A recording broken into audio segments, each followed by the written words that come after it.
আজি সঁচাকৈ সুখদেৱদাক ওচৰত পাই মই ওচৰৰ পৰা গানবোৰ শুনি ইমান ভাল লাগিছে মই বহুত আগতে গান শুনিছিলোঁ এনেই দেখা পাওঁ মাজে মাজে কিন্তু ৰাস্তাততো আৰু গান শুনিব নোৱাৰি কিন্তু আজি যে মানে মোৰ সন্মুখত আজি মানে যিটো ভিডিঅ' আজি শ্বুটিং কৰিলোঁ য'ত দাদাই গানবোৰ গালে সঁচাই খুব ভাল লাগিছে মই খুব গৰ্বিত কাৰণ তেখেত বহুত পুৰণি শিল্পী আমি শ্ৰদ্ধা কৰোঁ আমি সন্মান কৰোঁ তেখেতৰ পৰা শিকিব লগা বহুত আছে গতিকে দাদা খুব ভাল লাগিল আপুনি আজি এইখিনি সময় মোক দিছে বহুত বহুত ধন্যবাদ আপুনি ভালে থাকক ধন্যবাদ মইতো আছোঁ ইয়াতে মই সদায় আছোঁ লগত মই সদায় আপোনালোকৰ নিচিনা শিল্পীখিনিক মই চিনাকি কৰি দিম মোৰতো উদ্দেশ্য যিয়ে নহওক মই সেই এটা প্ৰশ্ন কৰিম প্ৰশ্নটো নাজানো মোৰ ভুল হ'ব পাৰে ভালো হ'ব পাৰে আপুনিতো মঞ্চত বহুত গান গাইছে আগতে বিয়া কৰাৰ আগতো গাইছে বিয়া কৰাৰ পিছতো চাগে গাইছে আপুনি গাইছে এনেকুৱা হৈছে নেকি আপুনি হয়তো মঞ্চত কেতিয়াবা কোনোবা ধুনীয়া ছোৱালীৰ লগত মানে দ্বৈত কণ্ঠত ডুৱেট চং গাইছে ৰোমান্টিক চং গাইছে হয়তো গানটো গোৱাৰ পিছত আপোনাৰ পত্নী হয়তো গম পাইছে বা দেখা পাইছে আপোনাক পত্নীয়ে কিবা আপোনাৰ ওপৰত ৰাগ কৰিছিল নেকি নহয় বেলেগ মানে মোৰ পত্নী এনেকুৱা নহয় কেতিয়াবা হয় যে মানে অলপ জেলাছ ভাৱটো আহি যায় ষ্টেজত বেলেগ ছোৱালীৰ লগত গান গাই আছে এনেকুৱা হোৱা নাই ন এইটো 5 মিনিট 10 মিনিটৰ বা আধা ঘণ্টাৰ কাম সেইটো যিয়ে নহওক যি মোক মাতিছে মই গৈছোঁ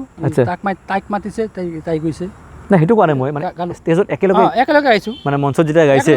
তো এটা ৰোমান্টিক গানে গালে কিবা এইটো মানে কেতিয়াও পত্নীয়ে আপোনাৰ ৰাগ কৰা নাই খং কৰা নাই মোৰ পত্নী আজিলৈকে সেইটো ফিলিংছ লোৱা নাই না আপোনাক বুজি পায় আৰু বুজি পায় তেওঁলোকে সংগীত বস্তুটো কি বুজি পায় ই নাগালেও মানে গানৰ প্ৰতি তাৰমানে তাৰ এটা হেৰি আছে মানে ভাল পোৱা এটা আছে কিন্তু গম পায় যে এইটোতো 2 মিনিটৰ বা 5 মিনিটৰ গানে গাইছে এইটো সঁচাকেতো আৰু সঁচাকৈ মই কিবা এটা তাৰ লগত ঠিকে নাই কিছুমান হয় এনেকুৱা মানে কি হয় অভিনয়ৰ ক্ষেত্ৰত হওক গানৰ ক্ষেত্ৰত যদি ছোৱালীৰ লগত মানে গান গাই বা অভিনয় কৰে নিজৰ পত্নীয়ে বা প্ৰেয়সীয়ে বিৰাট ৰাগ কৰে এইটো হৈ যায় মোক পাহৰি গ'ল তাইৰ লগত গান গাই আছে এনেকুৱা হয় কেতিয়াবা মই সেইকাৰণে প্ৰস্তুতি কৰিছোঁ চব ছোৱালী এনেকুৱা নহয়তো চবেই নহয় বুজি পায় বুজি পোৱাটো মেইন যিয়ে নহওক ভাল লাগিল আপোনাৰ উত্তৰটো পাই আচ্ছা আমি অনুষ্ঠানটো বেছি দীঘলীয়া নকৰোঁ আমি শেষৰ পিনে আহিছোঁ শেষত আপোনাৰ পৰা আপোনাৰ প্ৰিয় শিল্পী মহম্মদ ৰফি চাহাবেৰে কণ্ঠৰে এটি গীত আমি আপোনাৰ পৰা শুনিম আৰু আজিৰ অনুষ্ঠানটো এই গীতেৰে আমি শেষ কৰিম মহম্মদ ৰফি চাহাবৰ মানে কি মহম্মদ ৰফি চাহাবৰ গানটো মই গোটেইকেইটা ভাল পাওঁ বেংগলী হওক হিন্দী হওক মানে মাতাজী হওক যিকোনো ভাষাৰে হওক যিকোনো ভাষাৰে গাইছিল ঠিক আছে মই এটি একচুৱেলি কি নজৰুল নাই আমাৰ বৰপেটাৰ ৰোডত আৰু নজৰুলৰ সংগীতৰ চৰ্চা নাই নজৰুল গীতৰ ঠিক আছে তে মই বহুত সৰুৰ পৰা মই যেতিয়া একদম মানে ক্লাছ 2-3 আছিলোঁ তেতিয়া মই নজৰুল মানে মহম্মদ ৰফিৰ মই গীত কেইটামান শুনিছিলোঁ তেতিয়া দিনত আজি মোটামুটি 1978 তেতিয়াৰ কথা তে তাকে মই এটা লাইন মই গাই দি আছোঁ ঠিক আছে মানে মহম্মদ ৰফি চাহাবে গোৱা নজৰুল গীত ঠিক আছে সুখদেৱ দাই এতিয়া মহম্মদ ৰফি চাহাবে গোৱা এটা নজৰুল গীত গাব আপোনালোকে শুনিব আজ মধুর বাঁশরি বাজে মধুর বাঁশরি বাজে গধূলি লগনে বুকের মাঝে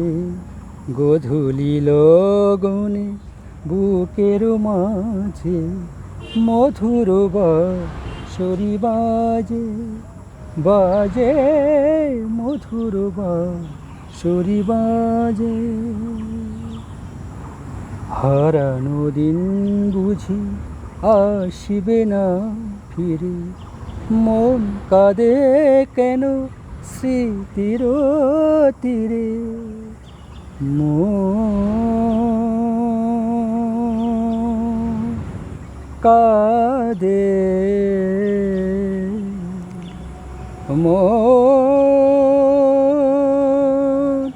কাঁদে কেন হারানো দিন বুঝি আসিবে না ফিরে মন কাঁদে কেন স্মৃতির তীরে তবু মাঝে মাঝে আশা জাগে কেন ভুলিয়াছি আমি ভুলেনি সে যেন গোমতীর তীরে পাতার কুটিরে আজও সে পথ চাহে ছায়ে আজও মধুর বাঁশরি মধুর বাঁশরি মধুর সৰিব বাহ বাহ মজা মজা ইমান ধুনীয়া নজৰুল গীত গাইছে দাদাই সঁচাকৈ খুব ধন্যবাদ দিছোঁ আপোনাক নজৰুল গীত বহুতে নাগায় বহুতে চৰ্চা নকৰে আপুনি শেষৰ গানটোৰে ইমান ধুনীয়া এটা অনুষ্ঠানৰ মানে শেষ কৰিলে আপোনাক সঁচাকৈ বহুত বহুত মৰম ধন্যবাদ জনালোঁ গতিকে ৰাইজলৈ বিনম্ৰ অনুৰোধ আপোনালোকে সুখদেৱ দাক মৰম দিব আৰু যদি আপোনালোকে ভাবে আপোনালোকে বিচাৰে দাদাক আপোনালোকৰ কাষৰ মঞ্চত যদি নিবলৈ খোজে দাদাক কণ্টেক্ট কৰিব দাদাৰ ঘৰ বৰপেটা ৰোডত তেখেতে কলভাঙাত এটা ভাড়া ঘৰত এটা সৰু পৰিয়াল লৈ বহু কষ্ট কৰি তেখেতে জীৱন যাপন কৰি আছে যদি দাদাক কেতিয়াবা কোনো মঞ্চত লগা হয় কোনোবা অনুষ্ঠানত সাংস্কৃতিক আপুনি মোৰ ভিডিঅ'টোত কমেণ্ট কৰিব মই তাত দাদাৰ ফোন নম্বৰ দি দিম কণ্টেক্ট নম্বৰ দি দিম গতিকে আমাক মৰম দিব আজিৰ ভিডিঅ'টো ইয়াতে আমি সামৰিছোঁ ধন্যবাদ